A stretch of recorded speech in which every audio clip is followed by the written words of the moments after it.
Por causa da pandemia, muita gente está vendo a renda diminuir, isso é claro, é óbvio, a gente fala disso aqui todo dia, né? Fica mais difícil pagar as mesmas contas de antes com um salário menor. Todo mundo já trabalhando muito no limite, né? E aí não sobra margem se tem redução de salário, e sem contar aqueles que perdem a renda como um todo.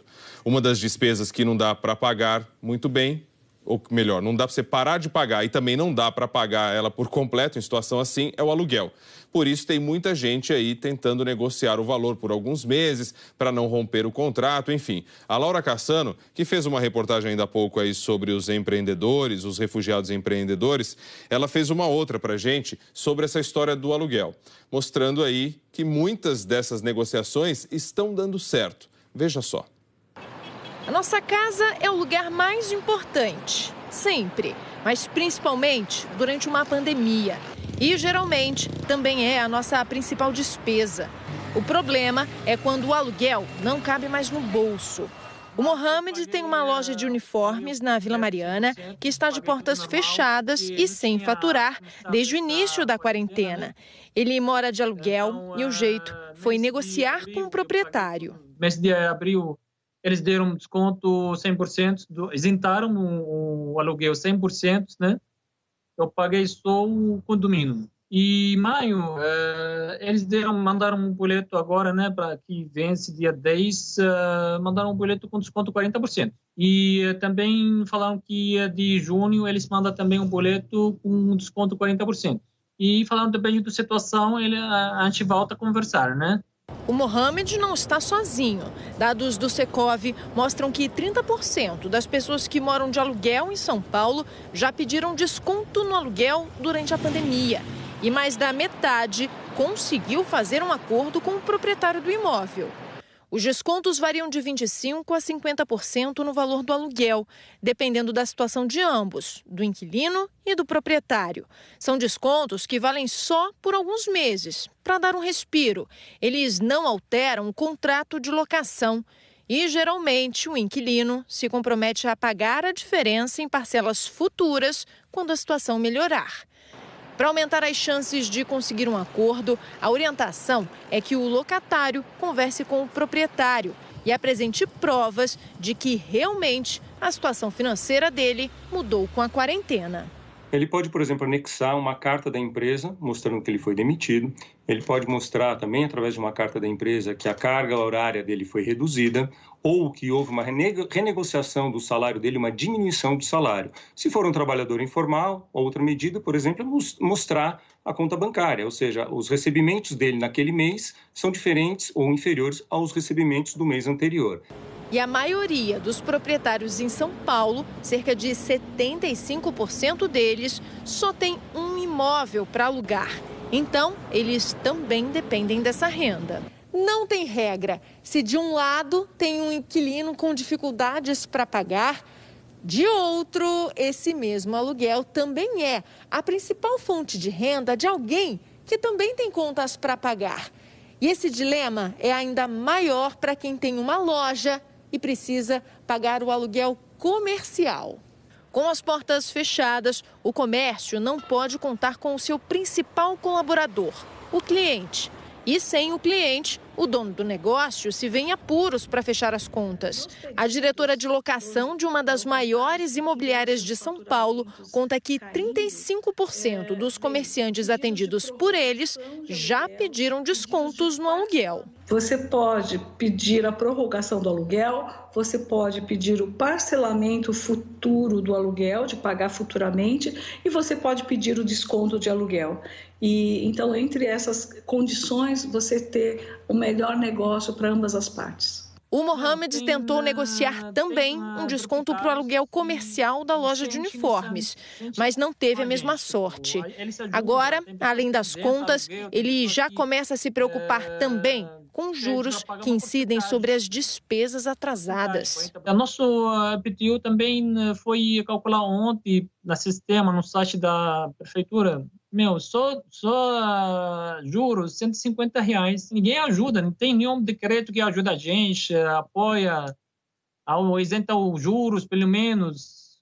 Ou dar carência para pagar, um prazo para pagar isso, dividir para a gente. Num momento tão difícil para todo mundo, o mais importante é conversar e entender onde está a margem de negociação. O recomendável é que o locador não vire de costas para o locatário no momento em que ele efetivamente está precisando de ajuda. E da mesma maneira, é recomendável que o locatário só peça um desconto se de fato ele está necessitando. À medida que as duas partes estejam aptas para negociar de boa fé, a negociação se dá com maior êxito. Tá aí, ó, eu de olho aqui nas mensagens, porque a gente vai continuar nesse assunto e eu quero ver se vocês têm mais dúvidas ainda para a gente responder sobre isso. Porque agora a gente vai conversar com o diretor de legislação do inquilinato do Secov de São Paulo, Jacques Buchatsky. Jacques, bom dia, me perdoe aí a pronúncia correta ou incorreta do sobrenome, espero que esteja certa. Bom dia, Rodrigo, bom dia, Sabino, está perfeita a pronúncia, está perfeita. Bom. Obrigado. Vamos lá, a gente viu a reportagem, você acompanhou com a gente aí, né? A lição que a gente tira de tudo isso, e queria mais uma afirmação do seu lado também, ver se é exatamente isso. Prevalecendo a conversa diante da situação, né? São contratos entre partes e que, enfim, tem as suas cláusulas, as suas regras, mas que neste caso aqui tão específico, né, tão diferente de tudo que a gente está vivendo, cabe a conversa no meio para fazer uma revisão. É isso mesmo? É isso mesmo. Aliás, a reportagem eu vi aí, linha por linha, tá de uma precisão, parece uma aula. Parabéns. Obrigado. Só negociando. E por que negociar? Porque é o único jeito. A alternativa seria levar uma discussão a juízo que só vai dar prejuízo e não vai chegar a lugar algum. Muito provavelmente o juiz vai dizer, negociem, porque eu, Estado, não posso interferir nesse contrato. É necessário que os contratantes, as partes, os interessados diretos, resolvam o seu problema. E aí vale quase tudo, né? Praticamente tudo, na conversa entre as partes. Você pode, eu estou optando pela isenção, eu estou optando por dar desconto de 25%, você me dá depois ou você não me dá depois, enfim. Isso para comercial e residencial. Tem algum limite aí nisso? Nenhum. É interessante a legislação de locação, a compreensão legal de locação é muito liberal. Ela tenta ajudar os dois lados, tenta dar um progresso para o setor. É por isso que vale tudo. As pessoas, de fato, têm negociado as coisas mais diversas conforme a situação. Esse comerciante que foi entrevistado, por exemplo, ele está lá com a loja fechada, não consegue fazer nada, deve estar numa situação terrível. E do lado dele está difícil pagar. Eu não sei quem é o locador, mas também provavelmente, e a pesquisa que foi dada é muito relevante, o locador precisa do dinheiro para pagar suas contas. Então é curioso. Essa pesquisa também, aliás, me permite, além dessa situação de 70% dos imóveis residenciais pertencerem a pessoas que só têm um imóvel alugado, tem um outro dado muito interessante, cerca de 65% do valor recebido pela pessoa é essa renda, ou seja, ela não paga as próprias contas se não receber o aluguel. Daí o sopesamento necessário. Entendi. O que vocês têm acompanhado de caso mais comum? Dá para encontrar um mais comum que faz a média de todo tipo de negociação?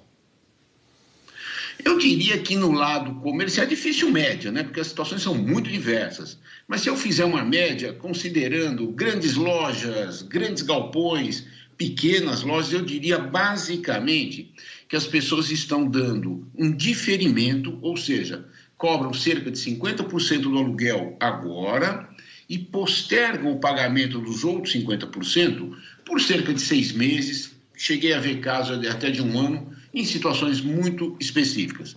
Mas normalmente é isso. De vez em quando existe sim essa história que foi contada na sua reportagem de uma isenção total de 100% por 1 mês. O grande drama está no mês que vem. O que nós vamos fazer no mês que vem? Tem esse problema que muita gente, às vezes, acaba não levando em consideração, até pelo momento de desespero, né? E a gente viu isso acontecendo nos mais diversos setores aí financeiros.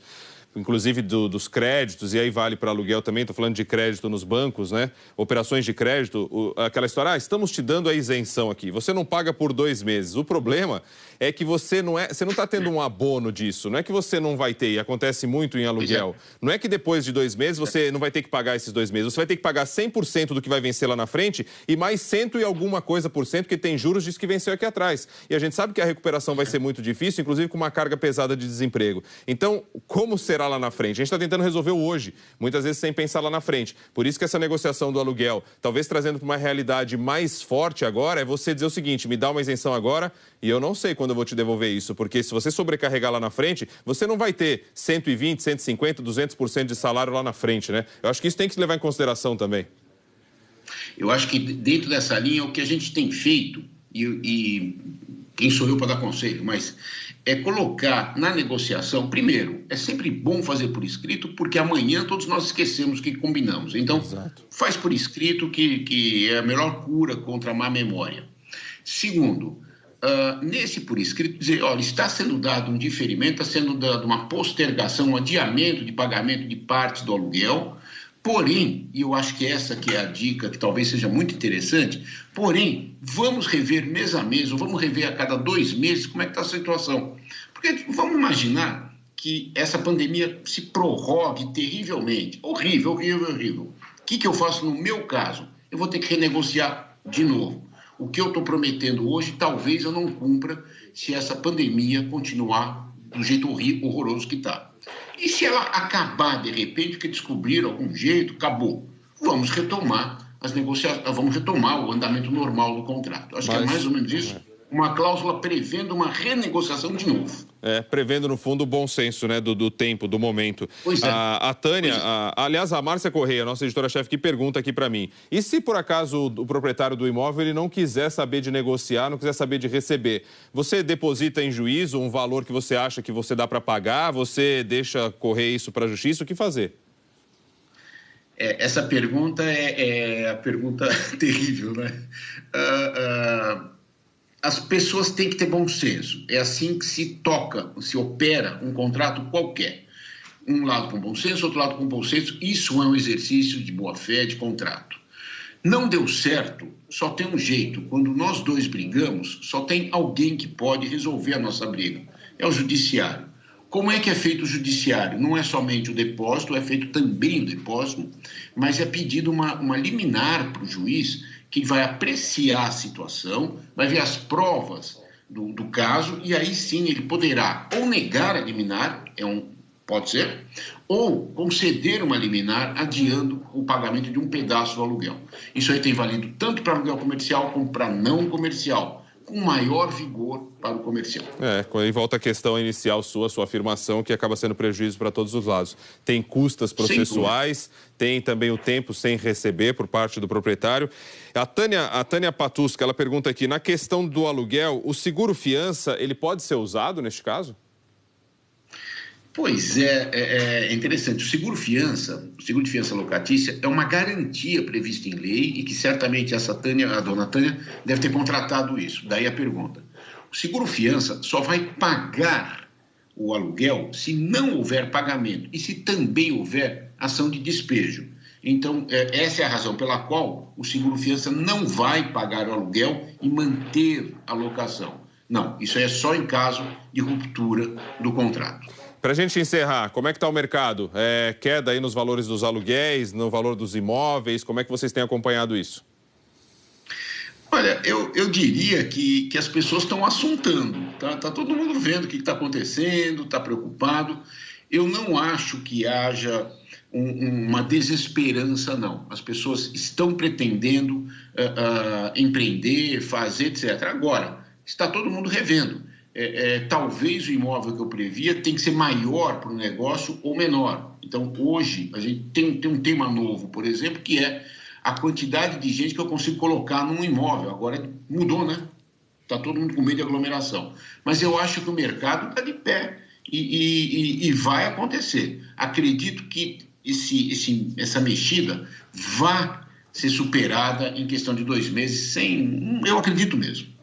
Vamos nessa, então. Obrigado. Eu queria agradecer ao Jacques Buchatsky, ele é diretor de legislação do inquilinato do Secov de São Paulo. Só acompanhe com a gente aqui, eu vou mostrar aqui. Você acabou participando de uma cena muito bonita aqui do Bom Dia São Paulo. Eu acho que você vai gostar de guardar para você, que foi aquela imagem do Globocop vindo e você estava na tela ali. Vai aproximar, você vai dar uma olhada ali no estúdio. Olha lá você já na tela, se preparando para participar aqui com a gente do Bom Dia São Paulo. Olha que imagem, ó. Esse foi meu momento de glória. Obrigado. Belíssima imagem. Vai aproximar ainda mais, aparece você ali no canto ali, muito legal. E aí o Globocop fez um giro aqui, pertinho do nosso estúdio, e ficou muito bacana isso. Dá uma olhada só. Olha lá, ó. Você tá lá só observando. Queria te desejar um bom dia e agradecer. Obrigado. Bom dia, eu que agradeço. Muito obrigado. Valeu.